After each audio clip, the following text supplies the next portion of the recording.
సత్య సువార్త కార్యక్రమం ద్వారా దేవుని వాక్యం వినుచున్న ప్రియమైన దేవుని బిడ్డలకు ప్రభు అయిన యేసుక్రీస్తు నామమున వందనములండి. ప్రియులారా, గత పాఠంలో మనము దేవుని యొక్క అధికారము అనే అంశమును గూర్చి తెలుసుకున్నాము. ఈరోజు యేసుక్రీస్తు యొక్క అధికారమును గూర్చి మనం తెలుసుకుందాం. ప్రియులారా, మనం పరిశుద్ధ గ్రంథంలో మనం గమనించినట్లయితే మత్తయి సువార్త 7వ అధ్యాయము 24 నుంచి 29 వచనాలు కనుక మనం చూసినట్లయితే,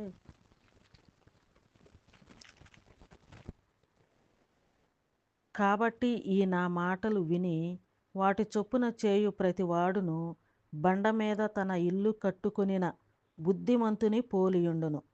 వాన కురిసెను, వరదలు వచ్చెను, గాలి విసిరి ఆ ఇంటి మీద కొట్టెను గాని దాని పునాది బండ మీద వేయబడెను గనుక అది పడలేదు. మరియు ఈ నా మాటలు విని వాటి చొప్పున చేయని ప్రతివాడు ఇసుక మీద తన ఇల్లు కట్టుకొనిన బుద్ధిహీనుని పోలియుండును. వాన కురిసెను, వరదలు వచ్చెను, గాలి విసిరి ఆ ఇంటి మీద కొట్టెను, అప్పుడు అది కూలబడెను. దాని పాటు గొప్పదని చెప్పాను. ప్రియులరా, మనం ఇక్కడ చూసినట్లయితే యేసుక్రీస్తు వారు చెబుతూ ఉంటున్నారు, నేను చెప్పే మాట వినినట్లయితే నా మాట ఎలాంటిది అంటే, నేను చెప్పే మాట ఏ విధముగా ఉంటుంది అంటే, బండ మీద తన ఇల్లు కట్టుకొనిన వానిని పోలినదిగా ఉంటుంది.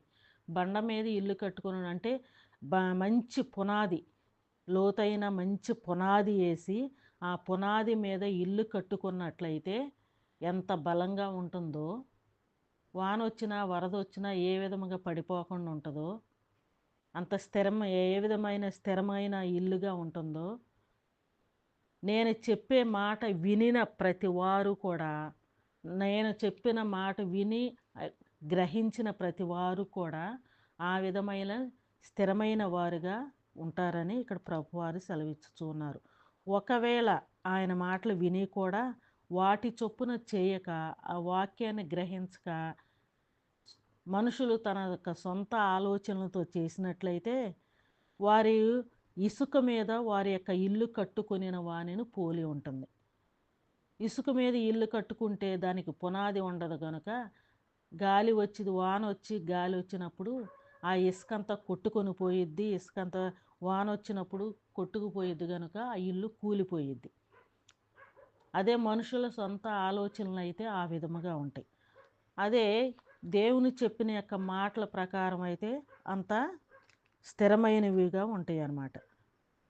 అందుకనే ప్రభువారు ఈ మాట చెప్పుతూ ఉన్నారు, నేను చెప్పిన మాట కాబట్టి ఈ నా మాటలు విని వాటి చొప్పున చేయు ప్రతివాడును బండ మీద తన ఇల్లు కట్టుకుని బుద్ధిమంతుని పోలియుండును.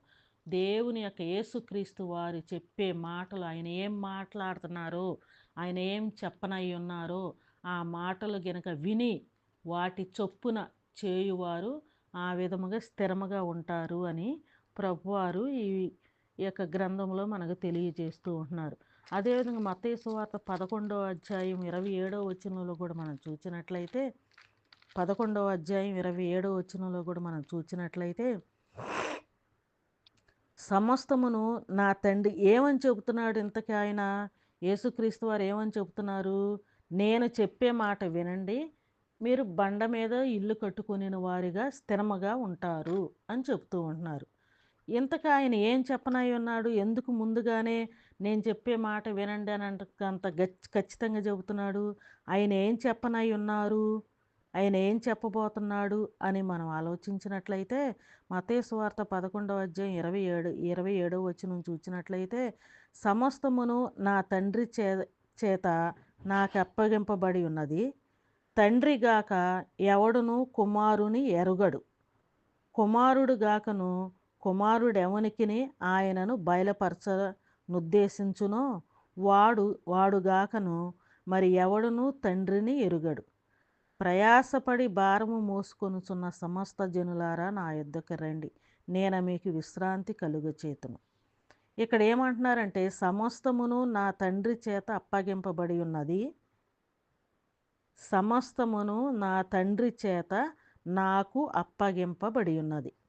ముందు చెప్పాడు కదా, నేను చెప్పే మాట జాగ్రత్తగా ఖచ్చితంగా వింటే బండ మీద తన ఇల్లు కట్టుకొనిన వానిని పోలియుండును అని చెప్పాడు కదా. ఆయన ఏం మాట చెప్తున్నాడు అని మనం చూసినట్లయితే, సమస్తమును నా తండ్రి చేత నాకు అప్పగింపబడి ఉన్నది అని చెబుతున్నాడు. ఏమి ఆయనకు అప్పగింపబడి ఉన్నదంట?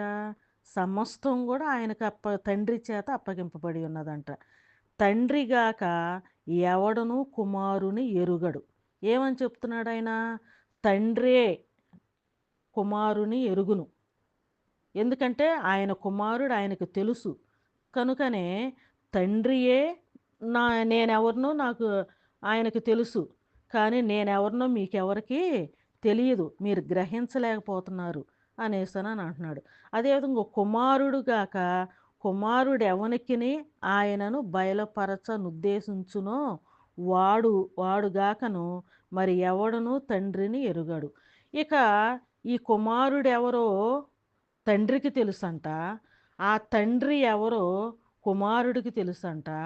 ఆ కుమారుడు ఎవరికైతే తన తండ్రి గురించి బయలుపరచన ఉద్దేశించి ఉన్నాడో వారికి మాత్రమే తెలుసంట. ఆ తండ్రి గురించి కుమారుడు ఎవరెవరికైతే ఆ తండ్రి గురించి వివరించి చెప్పనై ఉన్నాడో, ఆ తండ్రి గురించి ఎవరికైతే చెప్పాలని ఆయన ఉద్దేశించి ఉన్నాడో వారికే చెప్పును, వారికే ఆ తండ్రి గురించి తెలియను అనేసని చెబుతూ ఉంటున్నారు. అలాగే తండ్రి కుమారుడు అదేవిధంగా దేవుని కుమారుడి మాట నమ్మిన వారు మాత్రమే తండ్రిని కూడా గ్రహించగలుగుతారంట. అదే విధముగా యోహాను సువార్త 6వ అధ్యాయం 46వ వచనంలో కూడా మనం చూసినట్లయితే, యోహాను సువార్త 6వ అధ్యాయము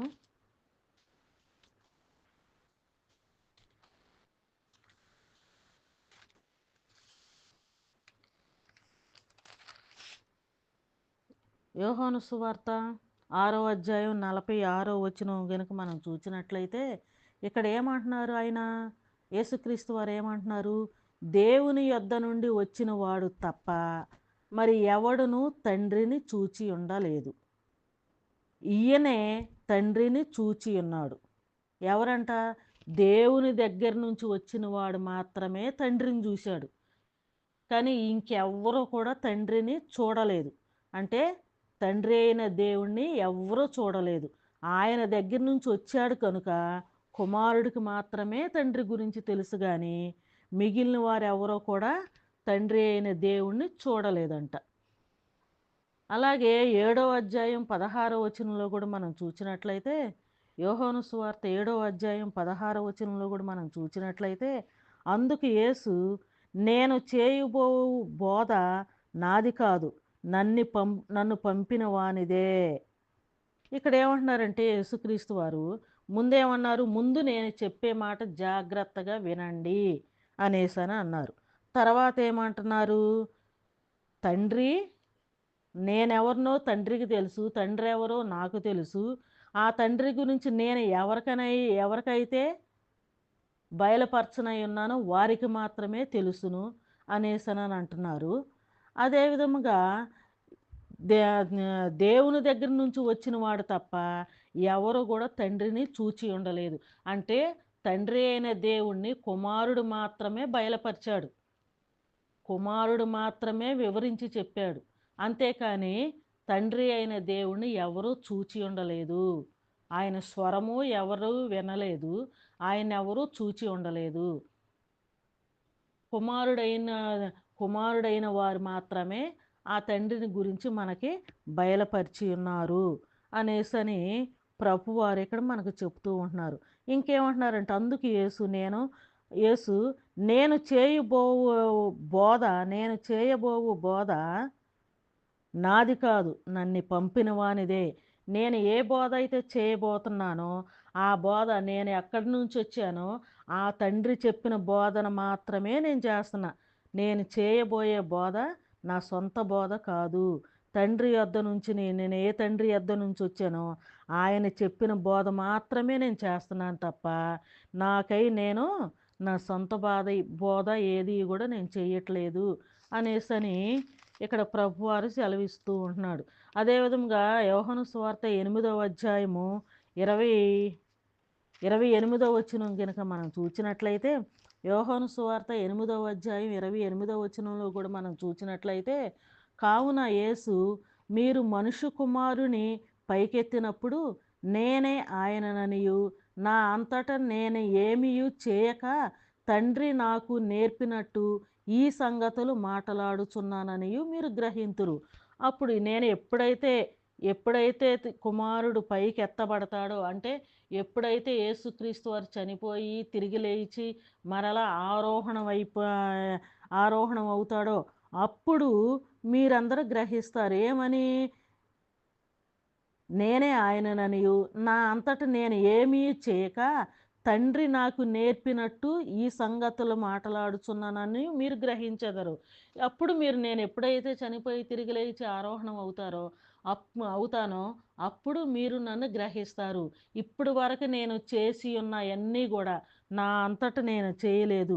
తండ్రి చెప్పిన బోధనే, తండ్రి చెప్పినవే నేను చేశాను. తండ్రి నా యందుండి ఉన్నాడు గనుక నేను చేయగలిగాను అనేసని అప్పుడు మీరు గ్రహించగలుగుతారు అనేసని ప్రభువారు సెలవిచ్చుచూ ఉంటున్నారు.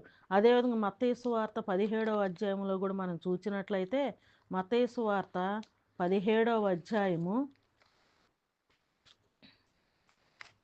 5వ వచనంలో కూడా మనం గమనించినట్లయితే, అతడు ఇంకనూ మాటలాడుచుండగా ఇదిగో ప్రకాశమానమైన యొక్క మేఘము వారిని కమ్ముకొనెను.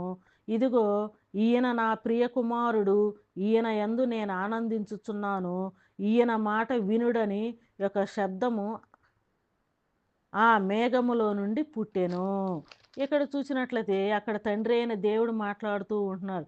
దేవుని యొక్క మాటగా దేవుని యొక్క దూత ఇక్కడ చెప్తూ ఉంటున్నారు, ఈయన నా ప్రియ కుమారుడు, ఈయన యందు నేను ఆనందించుచున్నాను. ఎందుకని? ఇప్పటి వరకు నేను చెప్పిన రీతిగా ఆయన ఈ భూలోకానికి వచ్చారు. నేను చెప్పిన రీతిగా సమస్త భారమును మోసి ఉన్నారు. నేను చెప్పిన మాటలన్నీ ఈ భూలోకంలో ఆయన ప్రకటించాడు. నేను చెప్పిన పనంతా కూడా జరిగించి పరిశుద్ధుడిగా మరలా ఆయన ముందు ఆయన చనిపోయి సమస్త మానవ పాపములన్నీ కూడా తీసివేసి పాతి పెట్టబడి పరిశుద్ధుడిగా తిరిగి లేచి ఉన్నాడు. తిరిగి లేచి ఉన్నాడు గనక ఈ విషయాలన్నీ కూడా నేను చెప్పిన మాట ప్రకారమే ఈయన చేసి ఉన్నాడు గనుక ఈయన నా మాట విని నేను చెప్పిన విధముగా జరిగించున్నాడు కనుక ఈయన మాట మీరు వినుడి అనేసని తండ్రి అయిన దేవుడు అక్కడ మాట్లాడుతూ ఉంటున్నట్టుగా మనం చూస్తున్నాం. ఈయన మాట వినుడని ఒక శబ్దము ఆ మేఘములో నుండి పుట్టెను. ఏ మాట వినాలంట? అతడు ఇంకను మాట్లాడుచుండగా ఇదిగో ప్రకాశమానమైన యొక్క మేఘము వారిని కమ్ముకొనెను. ఇదిగో ఈయన నా ప్రియ కుమారుడు, ఈయన యందు నేను ఆనందించుచున్నాను, ఈయన మాట వినుడని ఒక శబ్దము మేఘములో నుంచి వచ్చిందంట. అంటే ఆయన చిత్త ప్రకారం కుమారుడు ఈ లోకానికి వచ్చారు. కుమారుడు తండ్రిని బయలుపరిచాడు. ఆ తర్వాత తండ్రి ఏమంటున్నాడు? ముందేమో కుమారుడు వచ్చి తండ్రి గురించి వివరించాడు. ఆ తర్వాత తండ్రి అయిన దేవుడు ఏం చేస్తున్నాడు? కుమారుని గురించి వివరిస్తూ ఉన్నాడు. వివరించిన తర్వాత ఏమంటున్నాడంటే, ఈయన నా ప్రియ కుమారుడు, ఈయన మాట మీరు వినుడి అనేసని తండ్రి అయిన దేవుడు చెప్తున్నట్టుగా మనం చూస్తూ ఉంటున్నాం. అదే విధముగా హెబ్రీయులు రాసిన పత్రిక 1వ అధ్యాయము 1-2 వచనాల్లో కూడా మనం చూసినట్లయితే, హెబ్రీయులకు రాసిన పత్రిక 1వ అధ్యాయము 1-2 వచనాలు చూసినట్లయితే, ఈయన ఎవరు అనుకుంటున్నారు? అసలు ఈయన ఎవరు? ఈయన దేవుని కుమారుడు. ఈయన దేవుని కుమారుడు కదా. ఈయన దేవుని కుమారుడు అని మనకి ఎలా తెలుసుద్ది? ఏ విధముగా మనం ఈయన దేవుని కుమారుడని మనం గ్రహించగలుగుతాము అనేసనంటే, ఇక్కడేమో తండ్రి అయిన దేవుడు చెప్తూ ఉంటున్నాడు, ఈయన నా ప్రియ కుమారుడు, ఈయన మాట వినుడి అని చెబుతూ ఉంటున్నారు. దీనికన్నా ముందు ఏం జరిగిందంటే హెబ్రీయులకు రాసిన పత్రిక 1వ అధ్యాయము 1, 2 వచనాలు మనం చూచినట్లయితే, పూర్వకాలమందు నానా సమయములోను నానా విధములుగాను ప్రవక్తల ద్వారా మన పితరులతో మాటలాడిన దేవుడు ఈ దినముల అంతమందు కుమారుని ద్వారా మనతో మాటలాడెను. ఆయన ఆ కుమారుని సమస్తమునకు వారసునిగా నియమించెను. ఆయన ద్వారా ప్రపంచములు నిర్మించెను. ప్రియులారా, ఎక్కడ మనం గమనించినట్లయితే పూర్వకాలమందు నానా నానా సమయములలోను నానా విధములుగాను ప్రవక్తల ద్వారా మన పితరులతో మాటలాడిన దేవుడు. నానా సమయంలోను నానా విధములుగాను అనేక మంది ప్రవక్తల ద్వారా మాటలాడిని. ఎవరి కోసం మాట్లాడించారు? ఆ ప్రవక్తలందరూ ఎవరి గురించి ప్రకటించారు? ఎవరి గురించి మాట్లాడారు వారందరూ అని అంటే, ఈయన గురించి మాట్లాడారు. ఎవరి గురించి? ఈ దేవుని యొక్క కుమారుని గురించి. ఆ దేవుని కుమారుడు ఈ విధముగా వస్తాడు, ఈ విధముగా పలానా ఊరిలో పుడతాడు, ఈ విధంగా కన్యక గర్భమున ఆయన జన్మిస్తాడు, ఆయన జన్మించిన తర్వాత ఇన్ని సంవత్సరాలు ఉంటాడు, ఆ తర్వాత సమస్త పాప భారం అంతా కూడా, సమస్త మానవాళి పాప భారం అంతా కూడా ఆయన శరీరమందు, ఆ యొక్క భారాన్ని అంతా కూడా ఆయన శరీరమందు ఆయన అనుభవిస్తాడు. ఆయన సమస్తాన్ని కూడా భరిస్తాడు. ఆయన చనిపోతాడు, ఆయన తిరిగి లేస్తాడు, ఆయన ఆరోహణం అవుతాడు, ఆ తర్వాత సమస్తం మీద ఆయన అధిపతిగా ఉంటాడు అనే విషయాలన్నీ కూడా ఆయా కాలం నుంచి, పూర్వకాలం నుంచి అనేక సమయాల్లో నానా సమయములలోనూ నానా విధములుగాను ప్రవక్తల ద్వారా, అనేక మంది ప్రవక్తల ద్వారా మన పితరులతో మాట్లాడిన దేవుడు ఈ దినముల అంతమందు కుమారుని ద్వారా మనతో మాట్లాడుచుండెను. ఆ విధముగా అక్కడ మాట్లాడిన దేవుడు ఈ దినములంతముందు, అంటే యేసుక్రీస్తు వారు వచ్చే వచ్చే ముందు, అంటే యేసుక్రీస్తు వారి సమయములో ఈ దినముల అంతముందు కుమారుని ద్వారా మాట్లాడుతూ ఉంటున్నారు. అంటే ఏ దినములంతముందు? ధర్మశాస్త్రము కాలమంతా కూడా జరిగిపోయి ముగించిపోయే అంత్య దినముల యందు కుమారుడు వచ్చాడు. కుమారుడు రాకతోనే ఆ ధర్మశాస్త్ర యుగం అంతా కూడా అంతమైపోతుందన్నమాట. ఆ కాలమున ఆ విధముగా కుమారుని ద్వారా మాట్లాడాను. అయితే ఆయన ఆ కుమారుని సమస్తమునకు వారసునిగా నియమించాను. ఇక ఆయన ఏం చేశాడు? ధర్మశాస్త్ర కాలం సమయం అంతా ముగించిపోతుంది కనుక, ఆ యొక్క దినాలన్నీ కూడా అంతమైపోతున్నాయి కనుక, ఆ దినములో తన కుమారుని లోకమునకు పంపించి సమస్తము మీద ఆయన కుమారుణ్ణి వారసునిగా నియమించి ఉన్నాడు. ఆయన ద్వారానే ప్రపంచములు నిర్మించాను. అంటే సమస్తమును ఆయన ద్వారానే కలిగినవి. అలాగే సమస్తము మీద ఆ యొక్క దేవుని యొక్క కుమారునికి అధికారిగా ఆయన నియమించాడు. ఇక సమస్తము మీద అధికారి ఎవరై ఉన్నారు? ఇప్పుడు యేసుక్రీస్తు వారై ఉన్నారు. ఇప్పటి వరకు తండ్రి అయిన దేవుడు తండ్రి గురించి కుమారుడు గురించి తండ్రి ఒకరికొకరు బయలుపరుచుకున్నారు. ఆ తండ్రి అంటున్నారు, ఈయన నా ప్రియ కుమారుడు, ఈయన మాట వినడి అనేసి అని అంటున్నాడు. ఈ కుమారుడు గురించి అనేక మంది ప్రవక్తలు కూడా ప్రకటించారు, ఆయన వస్తాడు, ఇలా చేస్తాడు అని. ఇంకేం చేశాడు తండ్రి అయిన దేవుడు? సమస్తము మీద ఆయన కుమారుడికి అధికారము అప్పగించి ఉన్నాడు.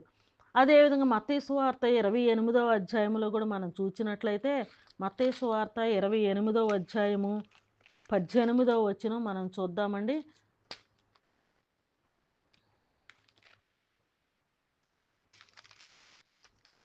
మత్తయి సువార్త 28వ అధ్యాయం 18వ వచనం మనం చూసినట్లయితే,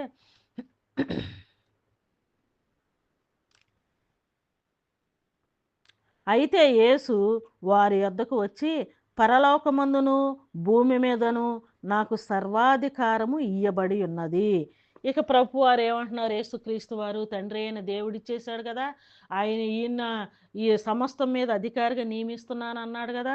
అందుకని ఇక్కడ ఏమంటున్నారు అనేసానంటే, అయితే యేసు వారి యొద్దకు వచ్చి, పరలోకమందును భూమి మీదను నాకు సర్వాధికారము ఇయ్యబడి ఉన్నది. ఎవరిచ్చారు ఈ అధికారము? తండ్రి అయిన దేవుడు పరలోకములోను భూలోకములోను సమస్తములోను కూడా ఆ యొక్క సమస్తము మీద కూడా యేసుక్రీస్తు వారికి అధికారం అప్పగించి ఉన్నాడు. ఈ సమస్తానికి అధిపతి ఎవరంటే అటు యేసుక్రీస్తు వారే అని మనం గ్రహించగలుగుతాం. అదేవిధంగా అపోస్తుల కార్యములు 2వ అధ్యాయంలో కూడా మనం చూసినట్లయితే అపోస్తుల కార్యముల గ్రంథము 2వ అధ్యాయము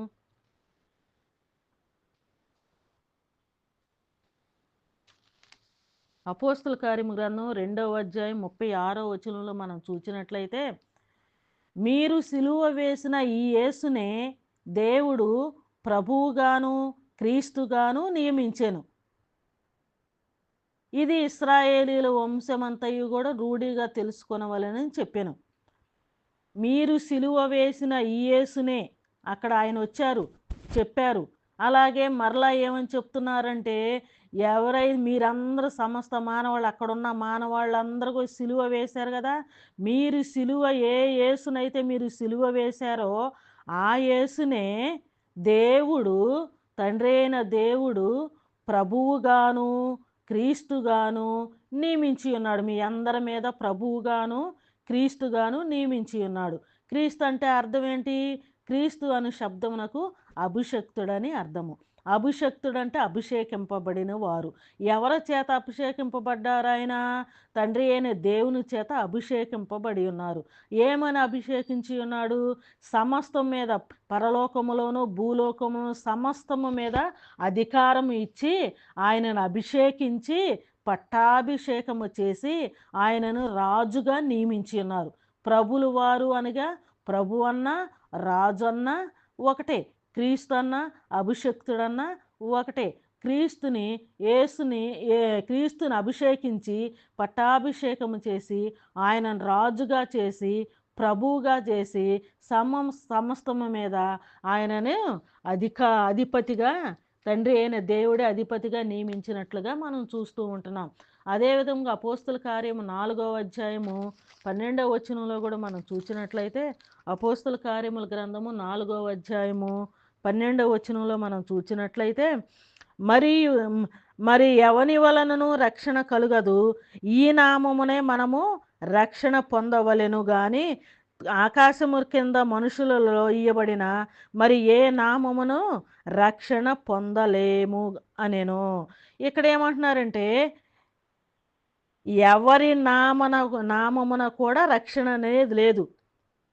ఏ నామములో కూడా, భూలోకములో కానీ పరలోకములో ఎక్కడా కూడా సమస్తము మీద ఆయనకి అధికారం అప్పగించి ఉన్నాడు గనుక మనకి రక్షణ కలగాలంటే, మనం క్షేమంగా ఉండాలంటే, మనం మంచిగా ఉండాలంటే, మనం అన్ని విధాలుగా రక్షణ కలిగి క్షేమంగా ఉండాలంటే ఏ నామము వల్ల మనకు రక్షణ కలుగుద్దంటే ఈ నామము వలనే. ఏ నామమున? క్రీస్తు నామమున మాత్రమే మనకు రక్షణ కలుగుతుంది. మరి భూలోకంలో కానీ ఎక్కడ కూడా ఏ నామమున మనము రక్షణ పొందలేము. కానీ ఆకాశము క్రిందను మనుషులలో ఇవ్వబడిన మరి ఏ నామమున రక్షణ లేదు.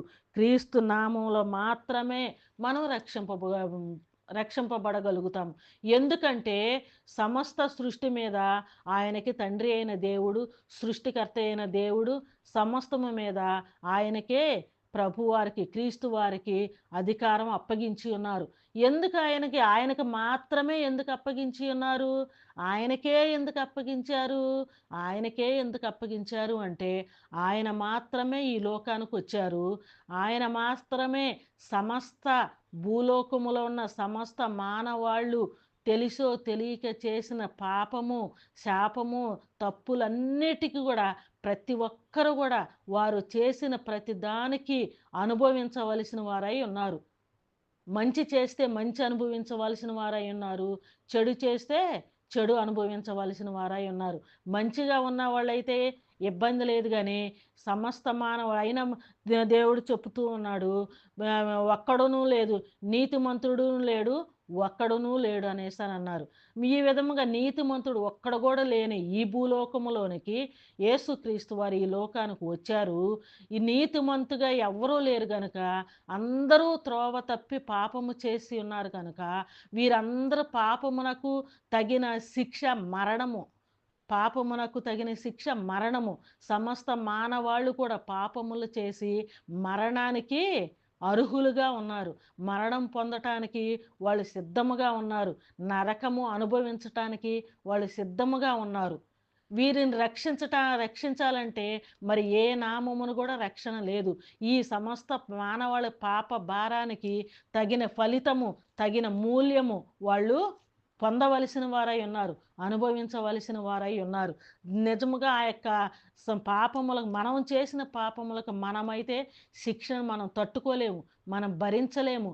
అందుకనే ఆయనే తండ్రి అయిన దేవుడు తన కుమారుడిని లోకానికి పంపించారు గనుక ఆయన వచ్చారు. ఈ సమస్త మానవాళి భారమును మోసి భరించాడు గనుకనే ఆయన అనుభవించాడు.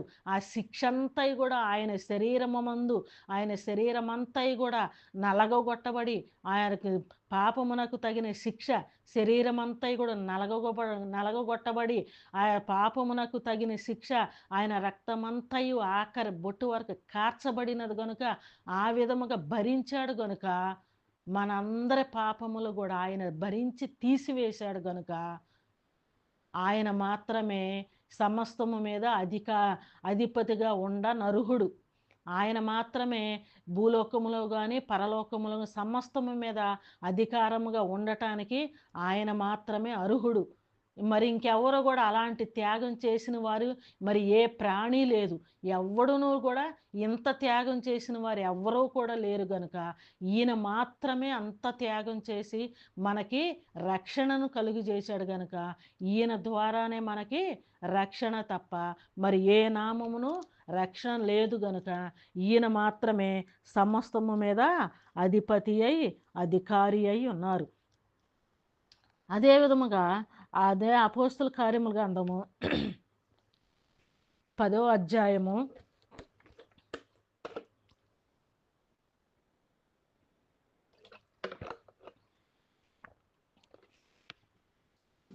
అపోస్తుల కార్యముల గ్రంథము 10వ అధ్యాయము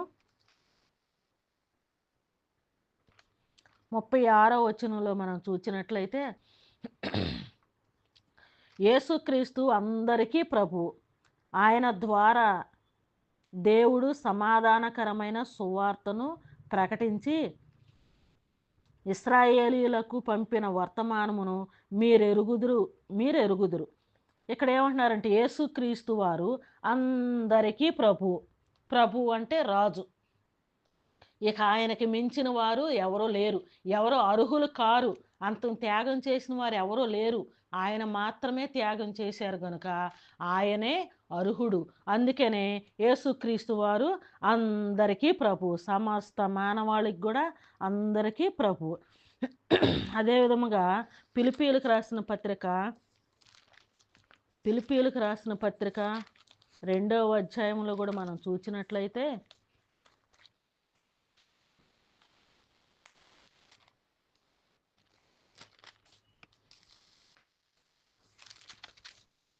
ఫిలిప్పీయులకు రాసిన పత్రిక 2వ అధ్యాయము 9 నుంచి 11 వచనాలు మనం చూద్దామండి. ఫిలిప్పీయులకు రాసిన పత్రిక 2వ అధ్యాయము 9 నుంచి 11 వచనాలు. అందుచేతను పరలోకమందున్న వారిలో కానీ, భూమి మీద ఉన్న వారిలో కానీ, భూమి క్రింద ఉన్న వారిలో కానీ ప్రతి వాని మోకాలును యేసుక్రీస్తు నామమున వంగునట్లును, ప్రతి వాని నాలుకయు తండ్రి అయిన దేవుని మహిమార్థమై యేసుక్రీస్తు ప్రభువని ఒప్పుకొనున్నట్లును దేవుడు ఆయనను అధికముగా హెచ్చించి ప్రతి నామమునకు పైనామమును ఆయనకు అనుగ్రహించెను. ప్రతి వాని నాలుకయు తండ్రి అయిన దేవుని మహిమార్థమై, ప్రతి వాని నాలుక తండ్రి అయిన దేవుని మహిమార్థమై యేసుక్రీస్తు ప్రభు అని ఒప్పుకొనున్నట్లు. తండ్రి అయిన దేవుని మహిమపరచాలంటే ఏం చేయాలి? తండ్రి అయిన దేవుని మహిమపరచాలంటే ఏం చేయాలి? యేసుక్రీస్తుని ప్రభు అని ఒప్పుకోవాలి.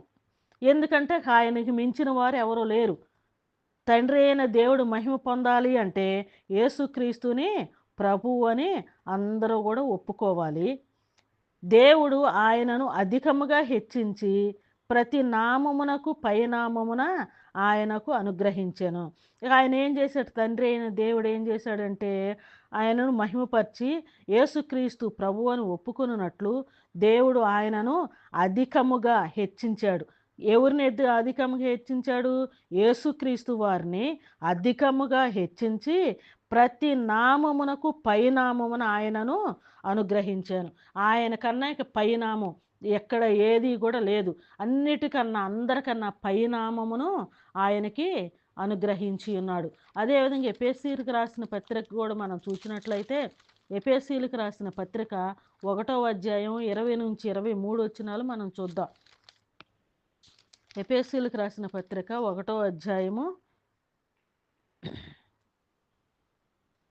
20 నుంచి 23 వచనాలు మనం చూసినట్లయితే ఆయన ఆ బలాతిశయము చేత క్రీస్తును మృతులలో నుండి లేపి సమస్తమైన ఆధిపత్యము కంటేను అధికారము కంటేను శక్తి కంటేను ప్రభుత్వముల కంటేను ఈ యుగమందు మాత్రమే కాక రాబోవు యుగమునందును పేరు పొందిన ప్రతి నామము కంటేను ఎంతో హెచ్చుగా పరలోకమందును ఆయనను తన కుడి పార్శ్వమున కూర్చుండబెట్టుకుని ఉన్నాడు. చూడండి, ఇక్కడ ఆయన బలాతిశయము చేత క్రీస్తును, దేవుని యొక్క బలాతిశయము చేత క్రీస్తును మృతులలో నుండి లేపాడు. తండ్రి అయిన దేవుడు ఏం చేశాడు? ఈ లోకానికి పంపించాడు. ఈ లోక భారమంతా ఆయన మీద వేశాడు. ఆయన మీద వేసినప్పుడు తండ్రి మాటకు లోబడ్డాడు. తండ్రి మాటకు లోబడి సమస్తమును భరించాడు. ఆయన చనిపోయాడు. తర్వాత ఏం చేశాడు? ఆయన ఆ బలాతిశయము చేత క్రీస్తును మృతుల నుండి లేపి, తండ్రి అయిన దేవుడు ఆయన మృతుల నుండి లేపి ఉన్నాడు. లేపిన తరువాత సమస్తమైన ఆధిపత్యము కంటేను అధికారము కంటేను శక్తి కంటేను ప్రభుత్వము కంటేను ఈ యుగమునందు మాత్రమే కాక రాబోవున యుగమునందును పేరు పొందిన ప్రతి నామము కంటేను ఎంతో హెచ్చుగా పరలోకమందు ఆయనను తన కుడి పార్శ్వమును కూర్చుండబెట్టుకొని ఉన్నాడు. ఇంత చేసి ఇవన్నిటిని కూడా భరించిన తర్వాత ఆయనకు ఉన్నతమైన అన్ని నామముల కన్నా పైనామాన్ని ఇచ్చి ఆయన తీసుకొని వెళ్ళి ఏం చేశాడంటే తండ్రి అయిన దేవుడు ఆయన యొక్క కుడి పార్శ్వమున కూర్చుండబెట్టుకొని ఉన్నాడు. తండ్రి అయిన దేవుడు సమస్తాన్ని భారను కుమారుడు మోసిన తర్వాత ఆయన రాజుగా నియమించి అధిపతిగా నియమించి అన్ని నామముల కన్నా పైనామాన్ని ఇచ్చి తన యొక్క కుడి పార్శ్వమున ఆ యొక్క కుమారుడిని కూర్చుండబెట్టి ఉన్నట్లుగా మనము చూస్తూ ఉంటున్నాము. అదేవిధంగా 1 పేతురుకు 3వ అధ్యాయంలో కూడా మనం చూసినట్లయితే 1 పేతురుకు రాసిన పత్రిక 3వ అధ్యాయము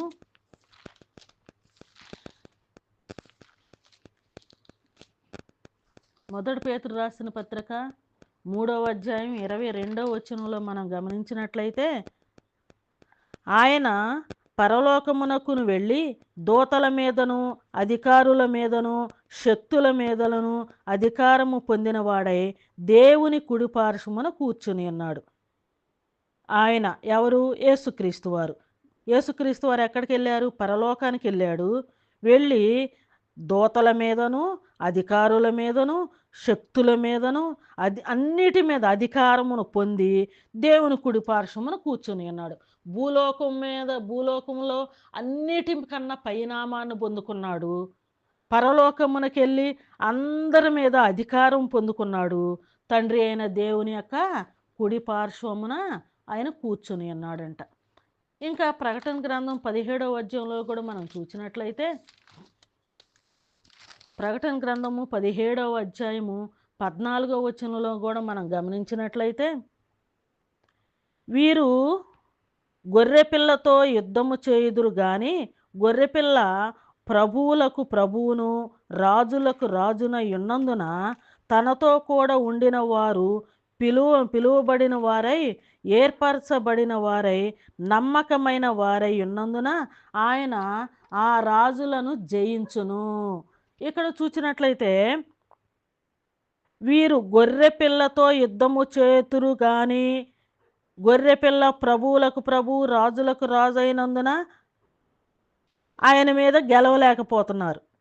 అంతేకాదు తనతో కూడా ఉండిన వారు కూడా ఏర్పరచబడిన వారై నమ్మకమైన వారై ఉన్నందున ఆయన ఆ ఆయన ఆ రాజులను జయించును. అంతేకాదు ఆయన సమస్తము మీద అధికారి అయి ఉండటమే కాదు, భూలోకములోను పరలోకమును ఆయన సమస్తం మీద అధికారి అయి ఉండటమే కాదు, ఆయన్ను ఏర్పరచబడి కొనిన వారు అంటే గొర్రెపిల్ల గొర్రె గొర్రెపిల్ల ప్రభువులకు ప్రభు రాజులకు రాజున ఉన్నందున తనతో కూడా ఉండిన వారు పిలువబడిన వారై ఏర్పరచబడిన వారై నమ్మకమైన వారై ఉన్నందున ఎవరు ఆయనతో పాటు ఏర్పరచబడిన వారు, ఆయనతో పాటు పిలువబడిన వారు అంటే రక్షింపబడిన వారు, క్రీస్తునందున్నవారు, క్రీస్తులో రక్షింపబడి నిజమైన దేవుని బిడ్డలుగా ఉన్నవారు, దేవుని చేత ఏర్పాటు చేసుకొనిన వారందరంట నమ్మకమైన వారై ఉన్నందున ఆయన ఆ రాజులను జయించును. ఆ విధముగా మా దేవుని యందు ఉన్న వారందరూ కూడా ఆయనతో పాటు ఉండి సమస్త రాజులను ఆయన జయిస్తాడంట. ఆ విధముగా దేవునితో ఉన్న వారందరూ కూడా ఎంతో ధన్యులని ఇక్కడ మనకి అర్థం అవుతూ ఉంటుంది.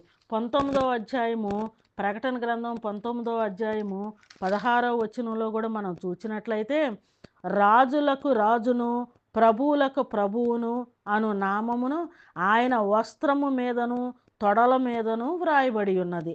ఆయనకి ఏమని రాయబడి ఉందంట? ఆ యొక్క కుమారునికి ఏమని రాస్తారు? ఆయనకు ఒక మంచి వస్త్రాన్ని, మంచి ఏ ఏ విధమైన వస్త్రాన్ని ఇచ్చాడు? రాజు అంటేనే ప్రత్యేకమైన వస్త్రాలు వేసుకుంటారు. రాజుగా అభిషేకింపబడ్డారంటే ఒక అభిషేకించటం అంటేనే ప్రత్యేకమైన వస్త్రాలు, ఆయా కిరీటము, ఆ రాజు హోదా తగ్గట్టుగా అవన్నీ వేస్తారు. అలాగే ఆ వస్త్రాల మీద ఏమని రాయబడిందంటే రాజులకు రాజును ప్రభువులకు ప్రభు అని ఆ నామము ఆయన వస్త్రముల మీదన ఆయన తొడల మీద రాయబడి ఉన్నదంట. ఇంకా చూసినట్లయితే ఈ విధముగా చూస్తే యేసుక్రీస్తు వారికి తిరిగి ఎక్కడైనా ఉన్నదండి? భూలోకములో కానీ పరలోకములో కానీ ఎక్కడా కూడా ఆయనకి తిరిగిలేదు. సర్వాధికారము తండ్రి అయిన దేవుడు ఆయన కుమారునికి అప్పగించి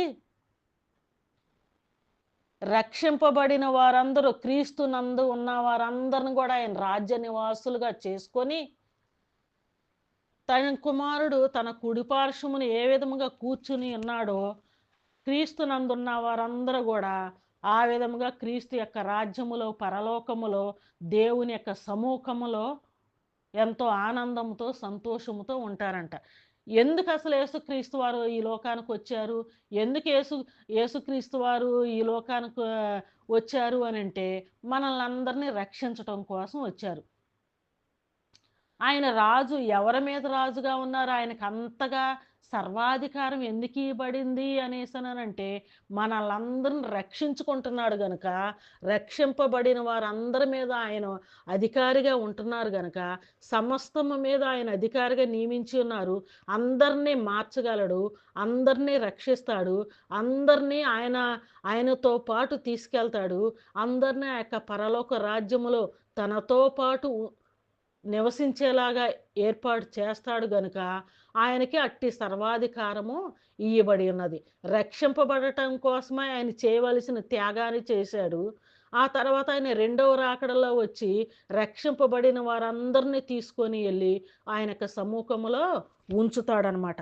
ఆ విధముగా ఉంచుతాడు గనుకనే ఆయనకి సర్వాధికారము ఇయ్యబడి ఉన్నది. ఈ విధముగా యేసుక్రీస్తు వారికి సర్వాధికారం ఇవ్వబడి ఉన్నది కనుక ఆయన అధికారము కింద ఆయన యొక్క రాజ్యములో ఉన్న సభ్యులుగా ఉండగలిగితే నిజముగా ఎంతో ధన్యులు, ఎంతో అదృష్టవంతులండి.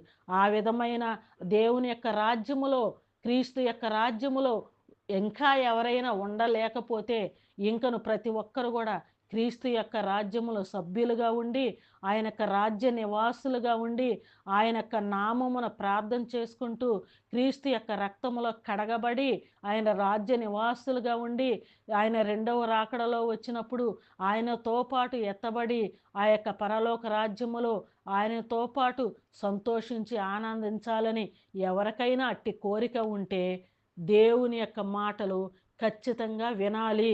అందుకనే యేసుక్రీస్తు వారు ముందుగానే చెబుతూ ఉన్నాడు, ఈ నా మాటలు వినిన ప్రతి వారు కూడా బండ మీద తన ఇల్లు కట్టుకొనిన వానిని పోలి ఉండండి. ఒకవేళ నా మాట వినకపోతే ఇసుక మీద ఇల్లు కట్టుకొనిన వారిని పోలి ఉంటారు.